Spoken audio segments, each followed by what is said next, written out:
The world doesn't seem to be faring too well with this coronavirus business going on, isn't is it? Um, Not a lot of happy people around.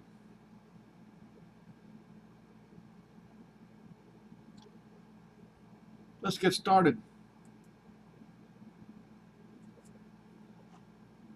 Now, I've been telling everyone I could find for a long time there's a civil war coming in this country, and there's civil unrest coming all around the world.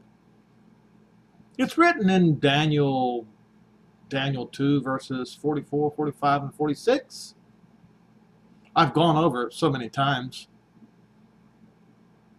Um, so natural news. Now, I don't agree with everything that natural news says. I don't agree with everything that any news site says. But let's have a look at this particular article. Civil War analysis. Black Lives Matter terror cells will carry out armed flash mob killing sprees on white communities. Incidentally, folks, the people who are running Black Lives Matter are white people. Their fundraisers go to an organization called Act Blue, and Act Blue is blue as in the Democrat Party. The money goes to white candidates. Anyway, killing sprees on white communities while corporate America provides funding for illegal weapons. Civil war is now inevitable in America as left-wing terrorist groups such as Antifa and Black Lives Matter grow even more confident thanks to 269 corporations funneling hundreds of millions of dollars into their hands. Some of which, and you can look at the link, some of which is being used to purchase automatic weapons parts smuggled into the United States by China. Update: the China weapons smuggling ring has now expanded into Louisville, Kentucky, as well as Detroit, both hubs of Black Lives Matter terrorist recruitments, as well as the NFAC black militant groups, which are already marching in formation, wielding weapons, and threatening white occupants of vehicles. It's no exaggeration to state that McDonald's, Netflix, Google, Nike, Apple, and other well-known brands are all openly supporting left-wing terrorist organizations' operations in America, and they offer no apologies for doing so. This is the new America where the tech giants, the media, and the corporations are all in with left-wing terrorists who openly call for killing police, executing whites, and overthrowing the government.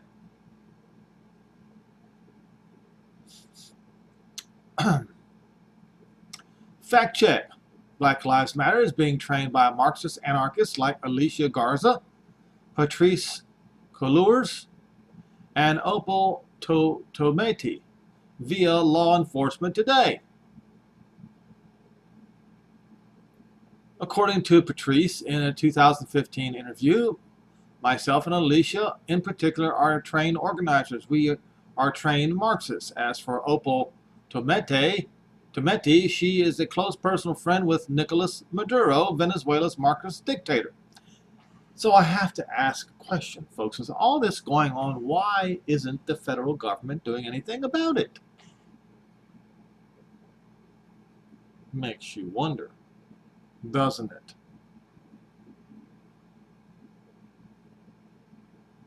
If you are not familiar with the reign of terror of dictator Maduro, please read up. The goals of Black Lives Matter is to achieve the complete overthrow of the United States of America to be replaced with a Marxist authoritarian regime where white people are executed.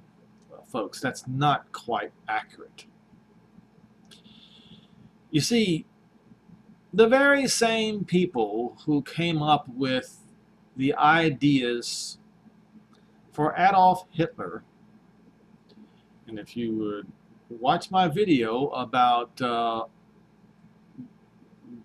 question is asked, did America help Nazi Germany exterminate the Jews, you will see who's really behind this.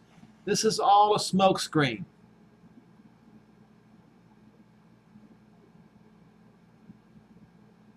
There's something else at work. Churches are burned to the ground in corporate fascism. Authoritarians like Google, Facebook, Disney, etc. rule the enslaved nations where thought crimes are punishable by death, and all speech is heavily censored and controlled by the regime. The structure of the coming civil war. Flash mobs, heavily armed Black Lives Matter terrorists wielding full auto weapons funded by corporate America. Coming civil war, however, won't be structured like the 19th century civil war that pitted North versus South. It was a war between the states. And the real reason why this one is different, because it's not states fighting against states. At least, it doesn't appear to be that way. Modern civil war will be decentralized, rapid in its deployments, and organized using pro-terrorism online platforms such as Facebook, Twitter, YouTube, all of whom are run by the very same lunatic left-wing criminals who will be waging attacks against America. Facebook and Twitter are essentially terrorist platforms that now censor all pro-American voices. The full auto weapons and silencers used by left-wing militants will be funded by corporate America, which has already donated over $500 million to so-called social justice causes, just a money laundering operation to buy more weapons for Black Lives Matter terrorists. Remember that the next time you make that purchase of anything, including a Big Mac, Netflix subscription, or a pair of name brand shoes, you may be funding terrorists who want you dead. The structure of the upcoming civil war won't be anything like you've seen in U.S. history. A recent article in foreignpolicy.com, an academic-leaning publication that caters to globalists, offers an insightful analysis of likely structure of the coming civil war. Analysis, that's speculation. Keep that in mind. So they're saying keep this in mind, that foreignpolicy.com is a pro-globalism publication that publishes propaganda hit pieces like one entitled QAnon's Madness is Turning Canadians into Potential Assassins. It's essentially a far-fetched hit piece on QAnon's phenomenon, setting up a narrative to blame QAnon when Canada rolls out its Boston Marathon type false flag bombings to push the narrative that gun owners are all terrorists, except for the gun owners who are Black Lives Matter terrorists, of course. The publication also claims white males are going to be the ones committing most of the violence, magically leaving out all the black people who are committing the most violence in the streets of America today. Here's a black militant NFAC group marching down the highway near Atlanta, threatening people with guns and actually demanding reparations from white occupants of vehicles.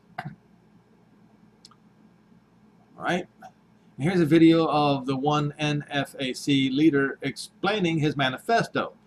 Their plans including file a Declaration of Liberation in which they claim that they will declare every black person in America to be a political prisoner while demanding the U.S. government to hand over territory that the NFAC will take over for their own black ethno-state. They currently plan to demand the state of Texas be handed over to them as a part of the reparations transfers, if you can believe that.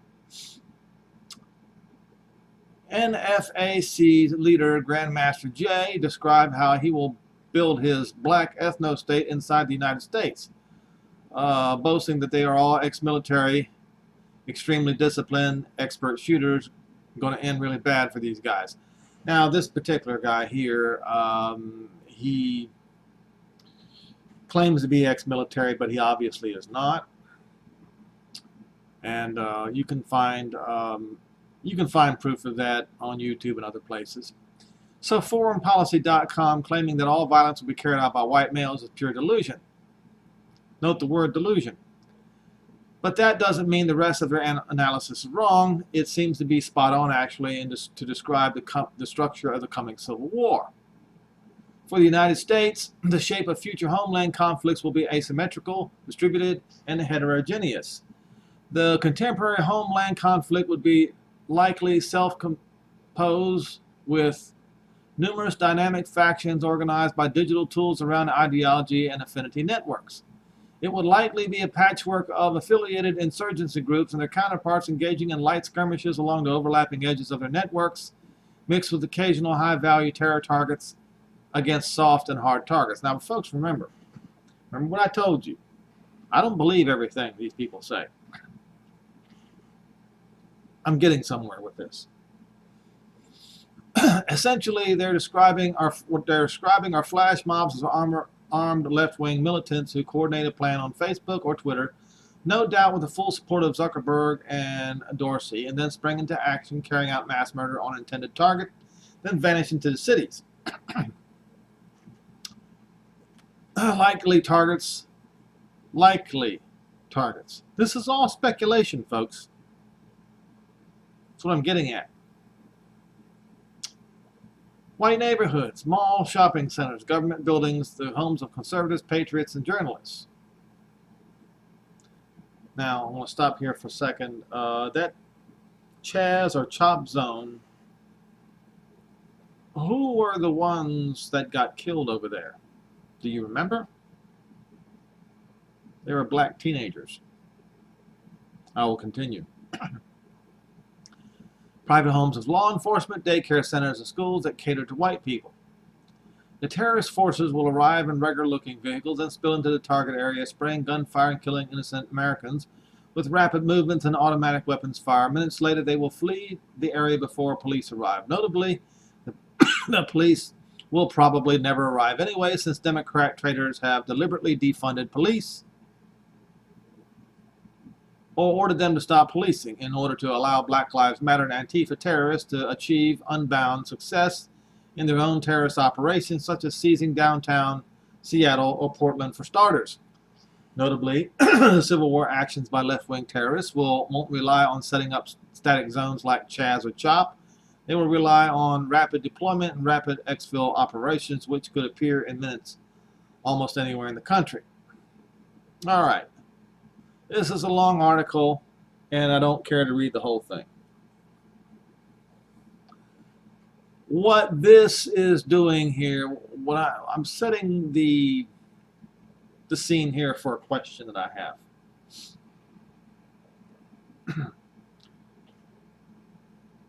Since we've had this little coronavirus pass through the world,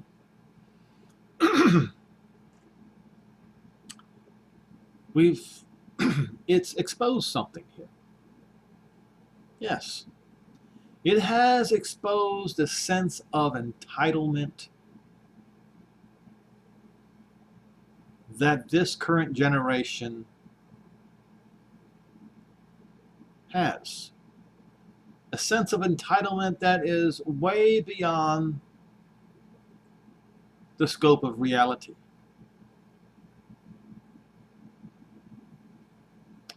That's what's driving what's going on with all the unrest in the world today. Now, this little variation of a coronavirus has been around for millennia. We just had what appears to be people playing with coronaviruses through gain-of-function research. You should research that gain-of-function research, and you'll see exactly what it means. It's a kind of research that, I'll look it up. I'll show you.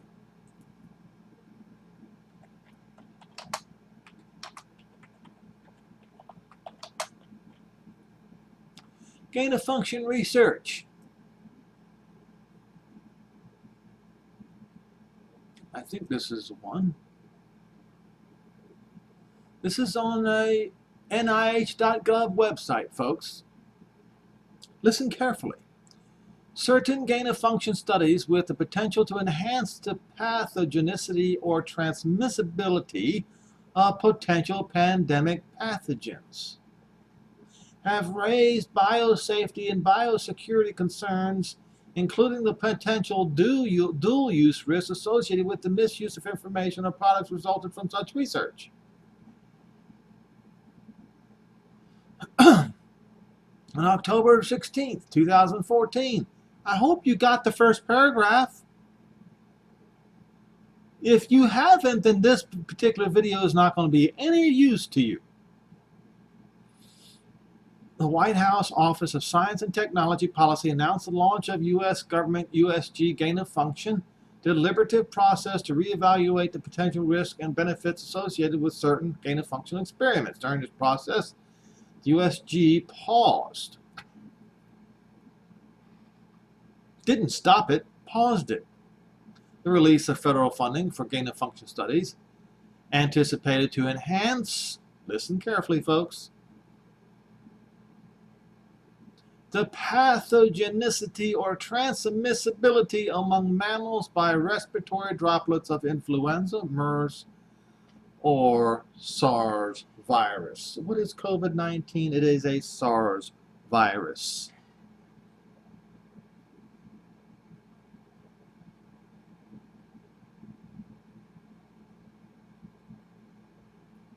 And enhance the pathogenicity or transmissibility of potential pandemic pathogens.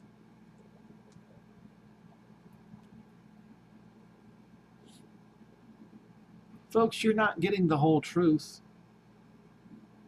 They knew that gain-of-function research was dangerous.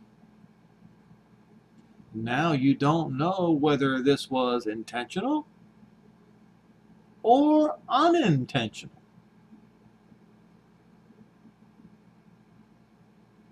What happens when people are going to find out the truth?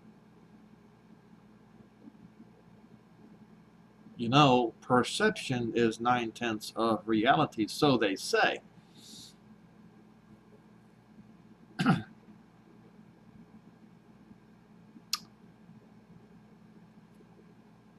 One more thing.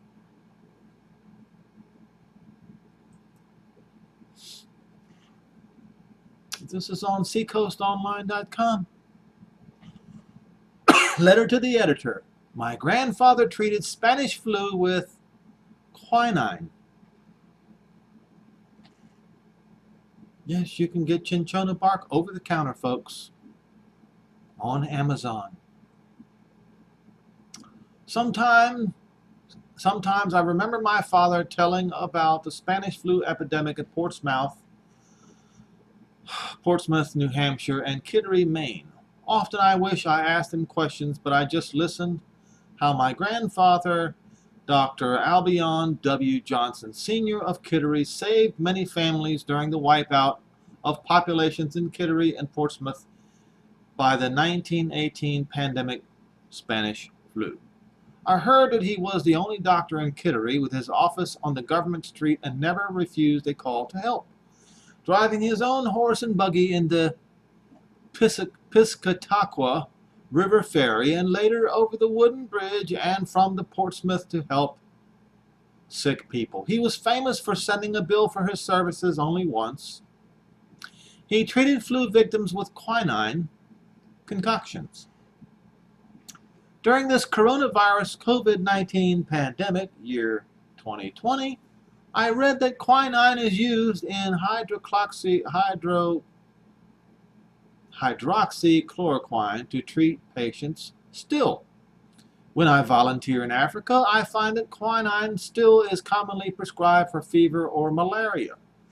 And the white quinine tablets, what's available is actually cinchona bark on Amazon, not white quinine tablets, but it has the same properties, were the only effective drug which helped the English anti-slave ship's crew survive while chasing to stop slave catchers along the great rivers of West Africa in the early 1800s. Anyway, during my teenage years, some old-timers would tell me how my grandfather, Dr. Johnson, who died before I was born, saved their family during the horrific Spanish flu of 1918. Now, during this time of coronavirus, I wish I had asked questions then and learned more, yet I understand that no one wanted to remember or talk about it, much like the First World War happening at the same time as the Spanish flu across America. All right, so the rest of the article does not have any bearing to this. So, why then is the government or government officials trying to stop the mass production and the spreading of hydroxychloroquine. There's a lot of questions to be asked. Now, I have gone over the scriptures so many times over the past few years. How at the time of the end, when the hour of temptation begins, there is going to be civil unrest. I have used those words so often.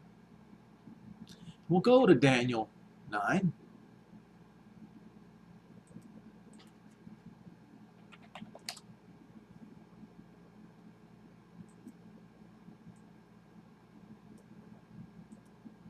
Not Daniel 9, Daniel 2.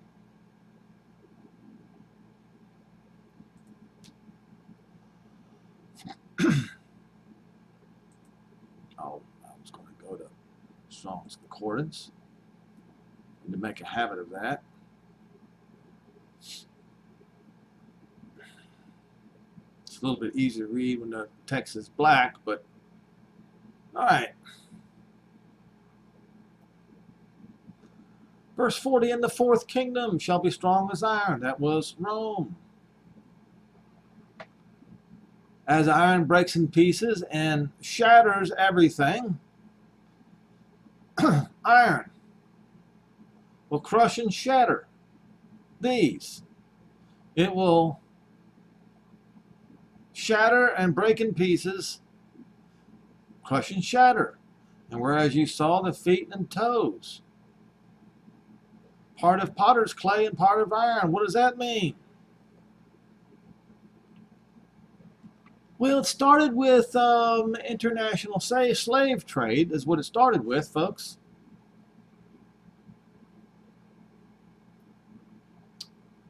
If you want to be honest.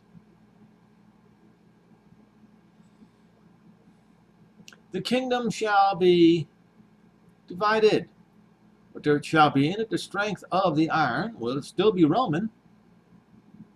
For as much as you saw the iron mixed with miry clay. And as the toes of the feet were part of iron and part of clay, so the kingdom shall be partly strong and partly broken. And whereas you saw the iron mixed with miry clay, they shall come to pass, or they will mingle themselves with the seed of men.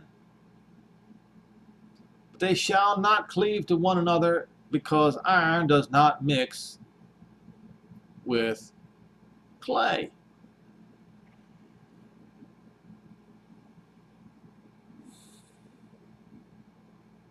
We are living in that phenomenon today. What does it do? It breeds strife.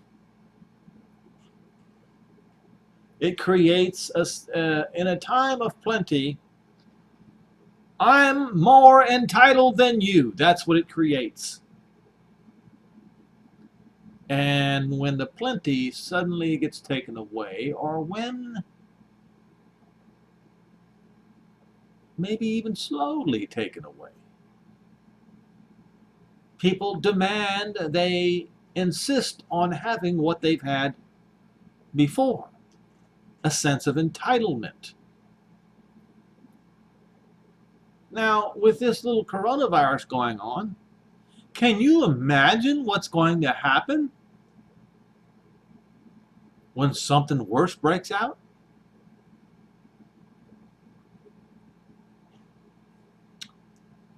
But they shall not cleave to one another, even as iron is not mixed with clay.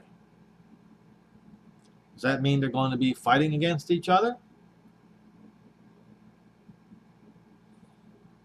And while all this is going on, in those days of these kings shall the Elohim of heaven set up a kingdom which shall never be destroyed. And guess where it's going to be?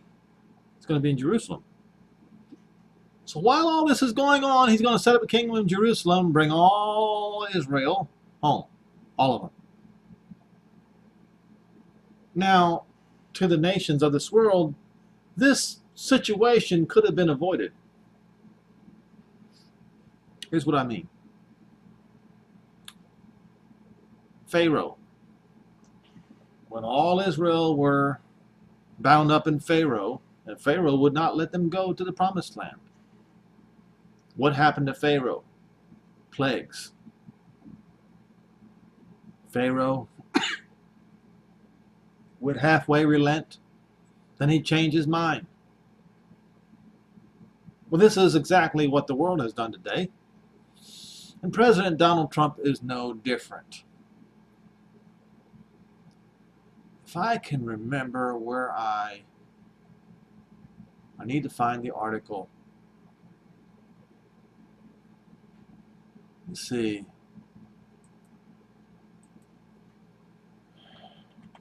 Let's see here.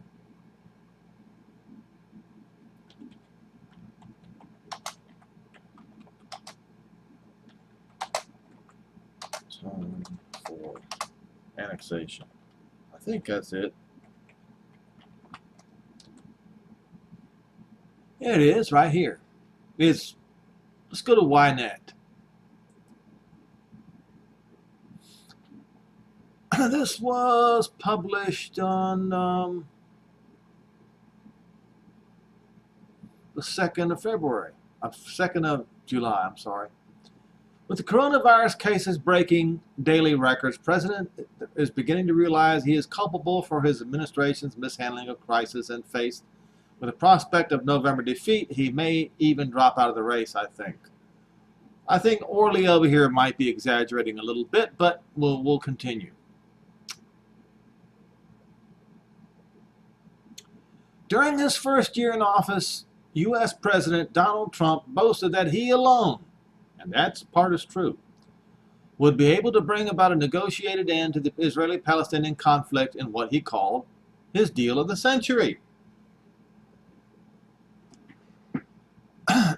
When speaking about his vision for the peace in the Middle East, Trump used terminology from the real estate world. For him, it was about two sides of a business transaction, carrying out negotiation ploys, threatening to walk away only to come back and agree on some glossy building facade that would have Trump name pasted across it in gold lettering.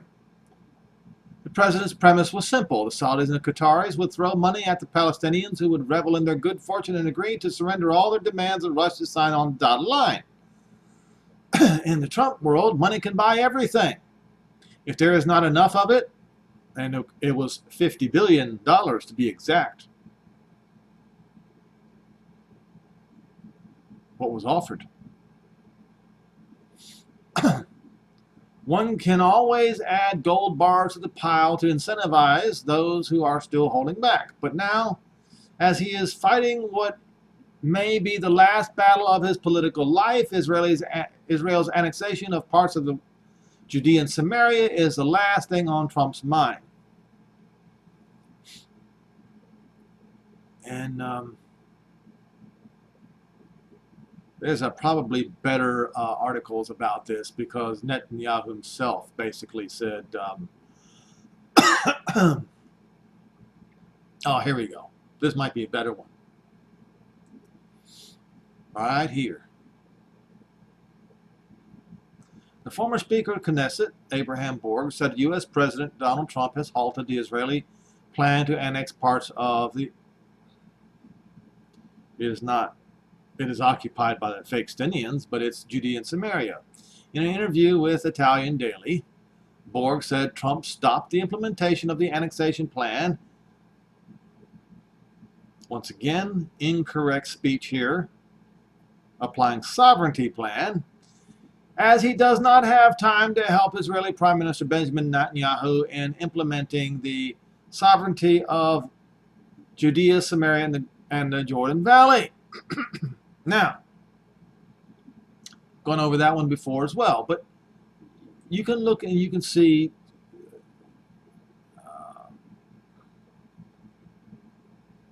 mixed signals and all that. Okay, now look, let me tell you something. You want to stop all this madness? World leaders, listen up. You want to stop all this madness now. Here's what you do. You won't do it, okay? Because the scripture says you're not going to do it. The scripture says that you're actually going to fight against it. But I'm just telling you right now, if you want to stop all this madness, if you want to stop the day of wrath from coming, here's what you do. All right? Let me go find a map here real quick.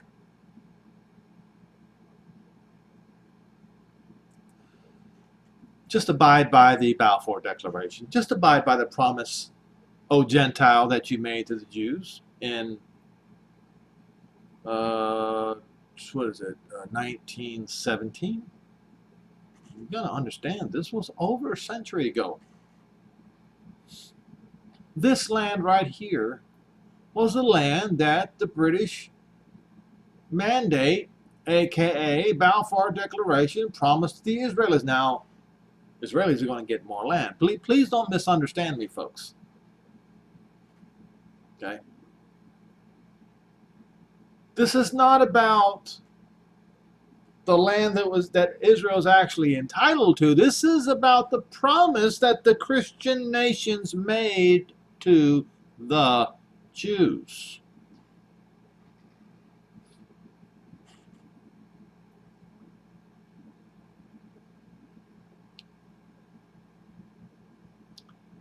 This land in orange was promised to the Jews.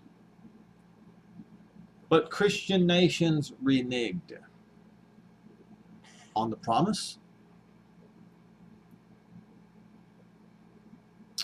Basically throwing dirt at the passage in Romans where Paul said that the Romans were supposed to share jointly of the goodness of the root of the good olive tree. But apparently the Christian Romans didn't see things that way. When I say Romans, I mean Western civilization. That's the reason why Daniel 2 verses 42 to 44 is written the way it is.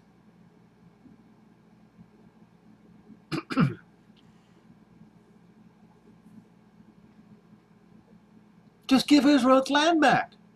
But no, what you did is you gave it to Israel's enemies instead. You made a promise, you reneged on the promise, and you gave the land to Israel's enemies.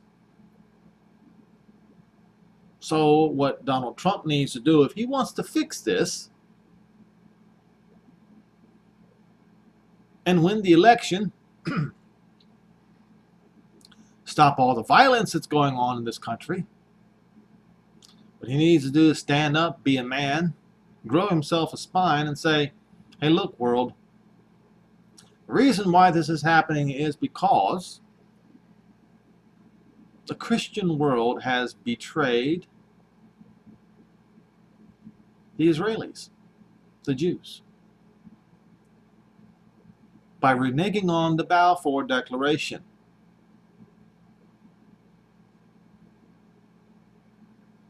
The Arabs have so much land. All the Jordanians, they can be living in Saudi Arabia.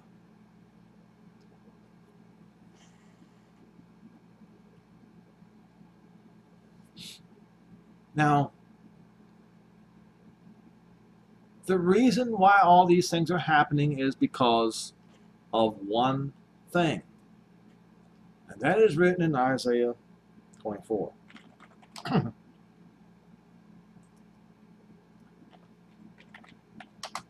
This is the reason why I can say with certainty that if the nations would just admit that they were wrong and tell the squatters to get out, that this land belongs to the Jews, we have to honor this commitment we've made to the Jews,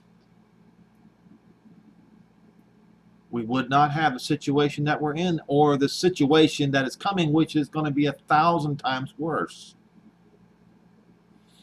So we go to Strong's Concordance, and let's go to King James Version. It says, actually what I want to do for my dad's sake, well, actually, he's got good eyes. I think he can see this. Behold, Jehovah makes the earth empty and makes it waste and turns it upside down and scatters abroad the inhabitants thereof, with the priest as with the servant, as with his master, as with the maid with the mistress, as with the buyer as with the seller, as with the lender as with the borrower, same with the taker of usury as with the giver of usury. The land shall be utterly emptied and utterly plundered.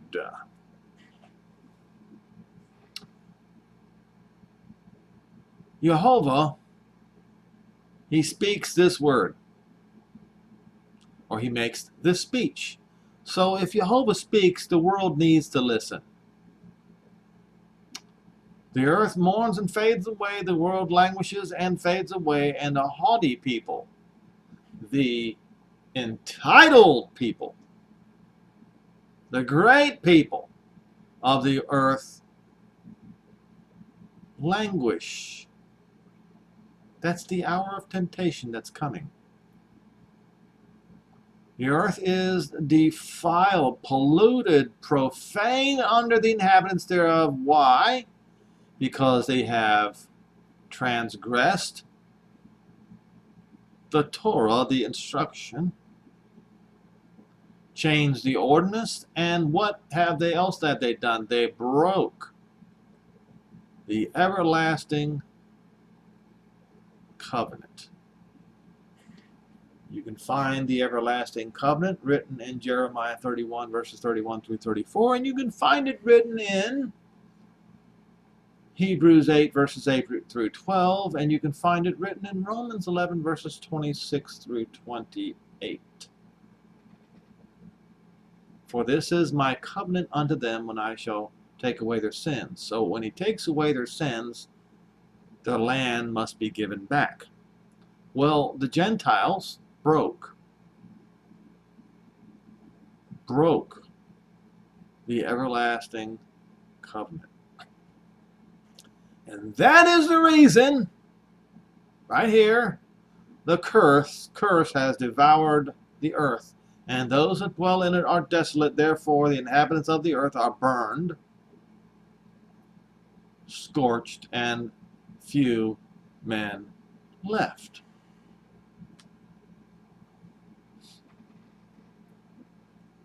Could have done it the easy way, could have honored the commitment. After all, the British were in possession of the Holy Land after World War I.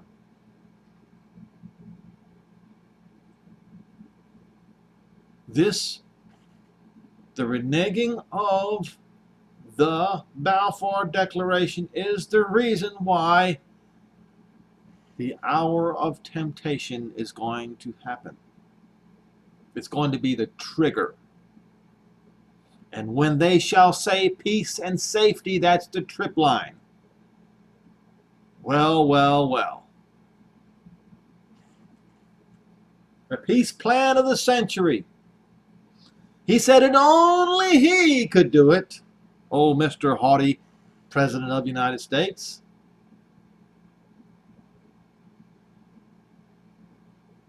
Setting himself up higher than he ought to.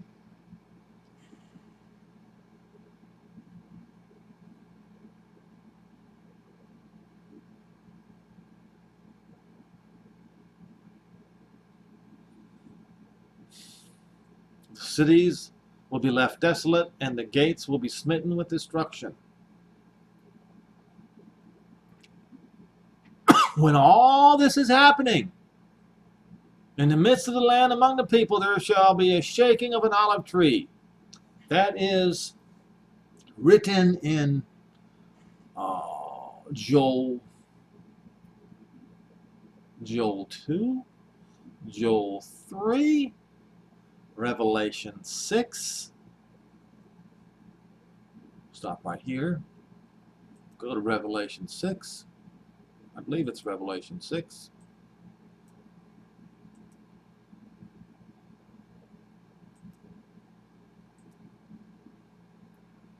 Right here. And behold, I beheld, and there opened the sixth seal. He had opened the sixth seal, and lo, there was a great earthquake, and the sun became black as sackcloth of hair. And the moon became as blood, and the stars of heaven fell upon the earth, even as a fig tree casts her untimely figs when she is shaken with a mighty wind. So in this instance, he uses the fig tree as an example, but here he uses an olive tree. It's the same thing.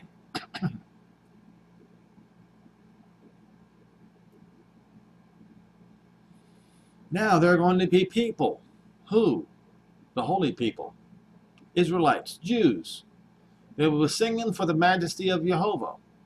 You see, because the Christians, they don't know Jehovah. They only know what they call Lord Jesus. And they will cry aloud from the Mediterranean Sea, from the Yam, from the sea.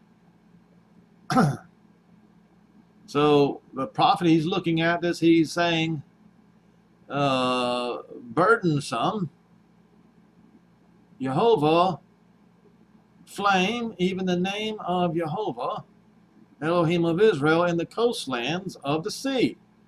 That would be the Mediterranean Sea. From the uttermost parts of the earth we have heard songs, even glory to the righteous. But I said, my leanness, woe unto me, the treacherous dealers have dealt treacherously, and indeed they have. And folks, you have no idea how rotten and treacherous your elected officials are and your unelected officials are.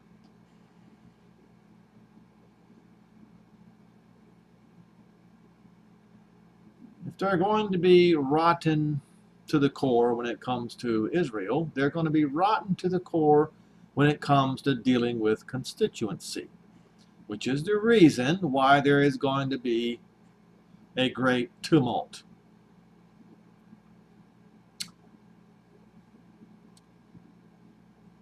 The nations are going to lead their people to war against Israel when all Israel is gathered up and carried over. And when they do, Ezekiel 39 will occur.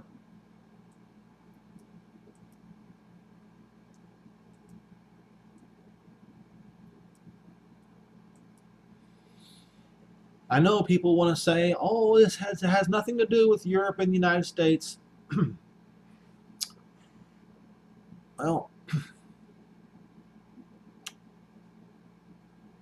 Son of man, say unto Gog, thus saith Jehovah, Elohim, I am against you, O Gog, Rosh, prince of Meshech and Tubal, and I will cause you to return or to lead on. And that doesn't say leave but the sixth part of you. It doesn't say that here. Shaw does not mean leave but the sixth part. It says to probably lead on. Cause you to ascend from the north parts, and will bring you upon the mountains of Israel. Where are the mountains of Israel? Northern Israel. And there I will smite your bow out of your left hand and cause your arrows to fall out of your right hand. Well, they don't fight with bows and arrows today, do they? So I guess it doesn't apply. Well, you can think that if you want to. It does apply. Equipment failure is what he means. You shall fall upon the mountains of Israel and all your armies with you. And I will give you into the ravenous birds of every sort, and to the beasts of the field to be devoured. And you shall fall upon the open field. Joel 3.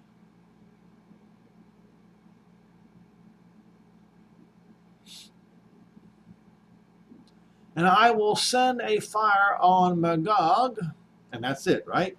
Wrong. And among those that dwell carelessly in the coastlands of what? The Mediterranean Sea. We just read about that. Fire in the coastlands of the Mediterranean Sea. Who lives in the coastlands of the Mediterranean Sea? All of Israel's enemies. Who is dead center of the coastlands of the Mediterranean Sea, Rome, if you care to look.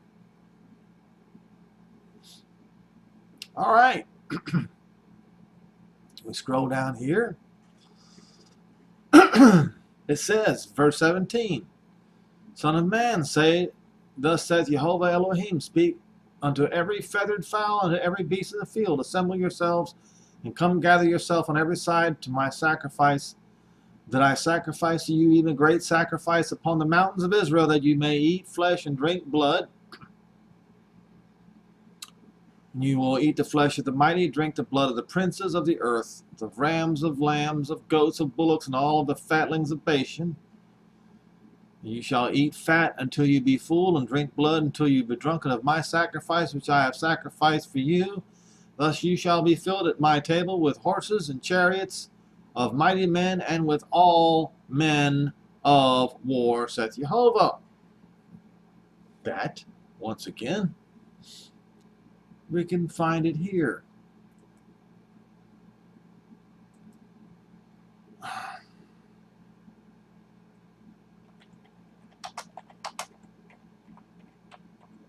Oh.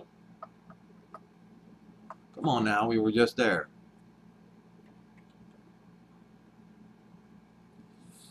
Let's see. That's where, okay, the eagles are gathered.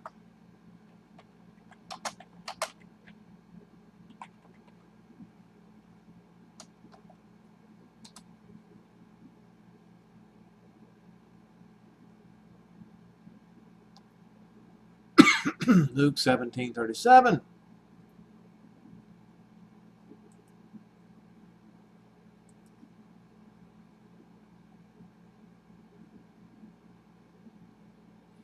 So this is talking about, even thus shall it be in the day when the Son of Man is revealed. In that day, that he is on the housetop and his stuff is in the house, let him not come down to take it away. In other words, when the angels come to see you and say, you got to go, you walk up to the door, they knock on your door, they say, you got to go, you don't go back in the house.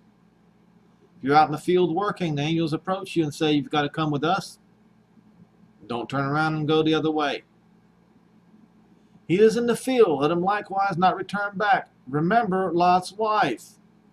In those days, whosoever shall seek to save his life shall lose it, and whosoever shall lose his life shall preserve it. I tell you, in that night, there will be two men in one bed, and the one shall be taken, the other left. Two women shall be grinding together, and one shall be taken, and the other left. So, right here it says, where are they going to be taken? To heaven? Please, folks, stop listening to your preachers. Where, Master?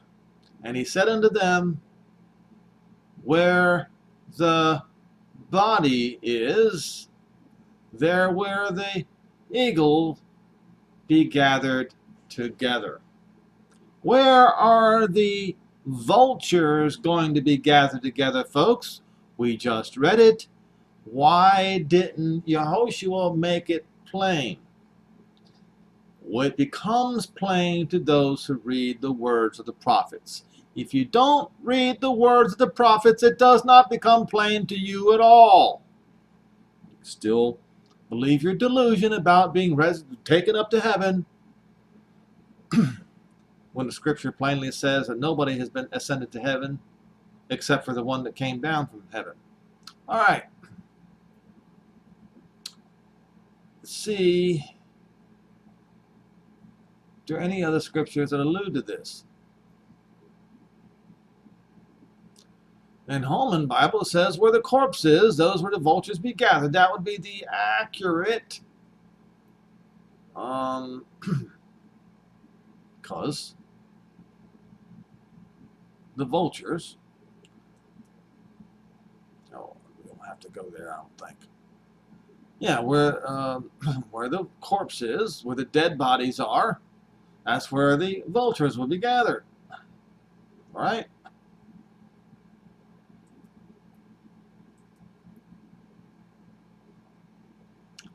And we go to Matthew 28, and we see the same thing.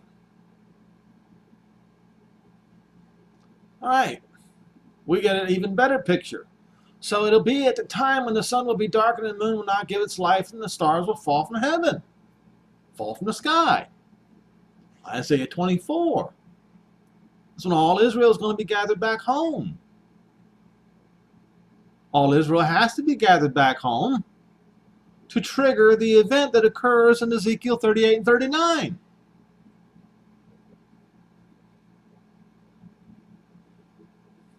All right. Strong's Concordance. 28.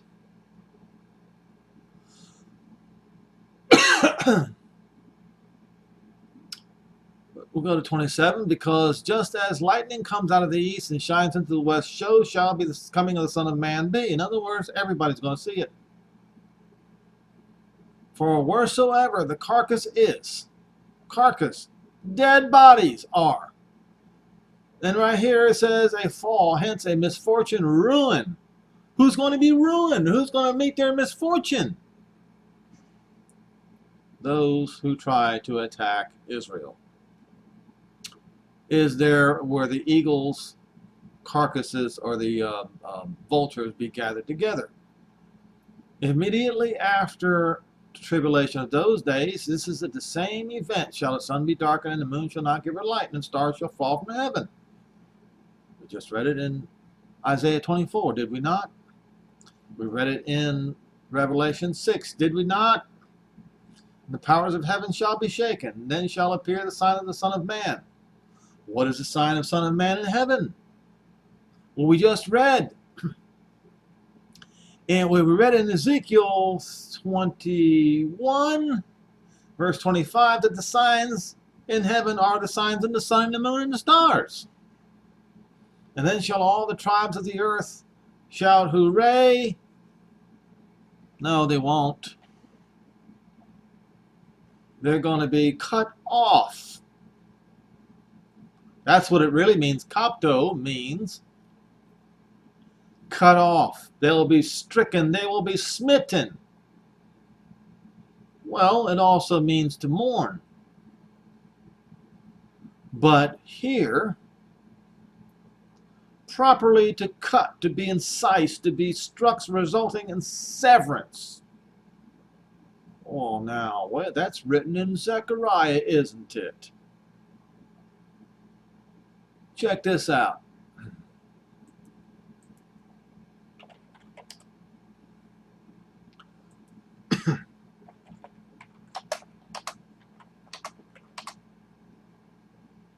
Come on. Why is this thing having a hard time? All right. Stone. Burdensome stone.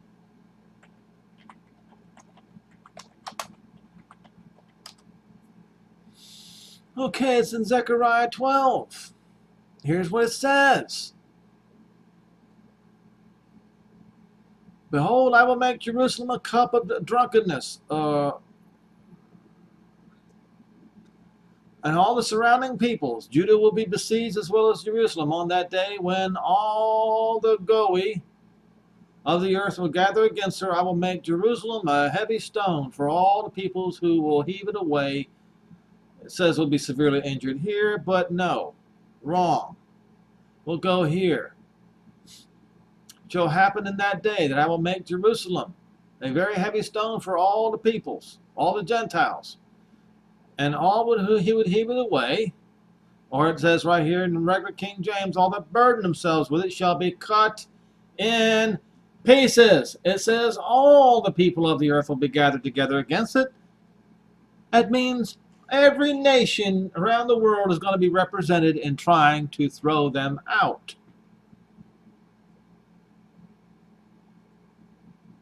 Cut to pieces. So we go back here and we read here that all the tribes of the earth will be cut to pieces, and they will see the Son of Man coming in the cloud of the sky with power and great glory. And he will send his angels with a great sound of a trumpet, and they shall gather together his elect. We'll find out who the elect are. It's in Isaiah 45. You will find it in the first few verses, and you will also find it in Romans 11. We'll go there.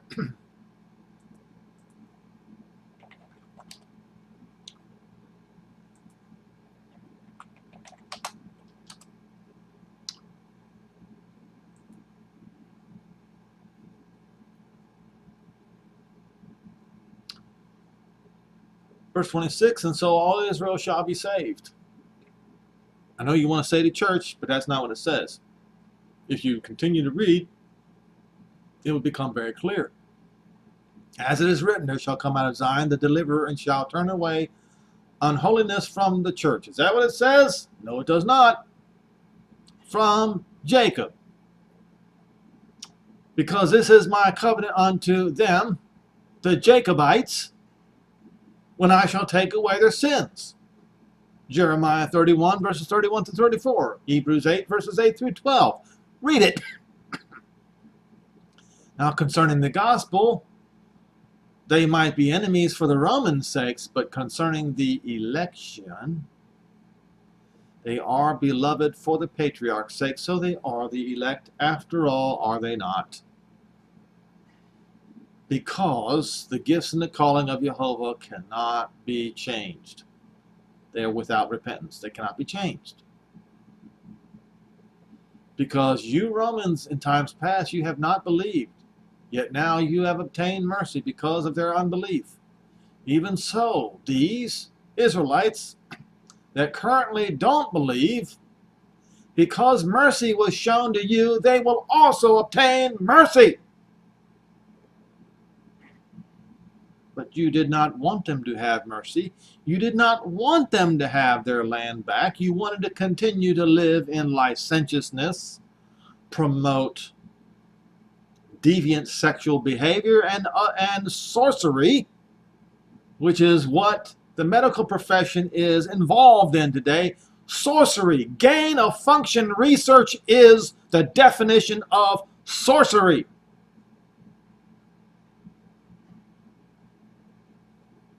Yet, as I have proven here, that there are simple solutions that our Father in heaven has made through tree bark and other things for our benefit in case we come down with these sometimes deadly viruses. But you see, your leaders, medical professionals have other ideas. They're trying to get into your pocket. Kind of like the preacher. So, now you know what world leaders can do about this to stop it, but they won't. They absolutely will not do the right thing because it's not in them to do the right thing. Therefore, the hour of temptation is going to come. Isaiah 24 is going to happen. There will be few men left on the earth when it's all said and done. This entitled, crooked, vile generation will be done for. It's over, folks. But this situation could have been avoided. This is what I'm trying to say. It could have been avoided. It won't be, but it could have been.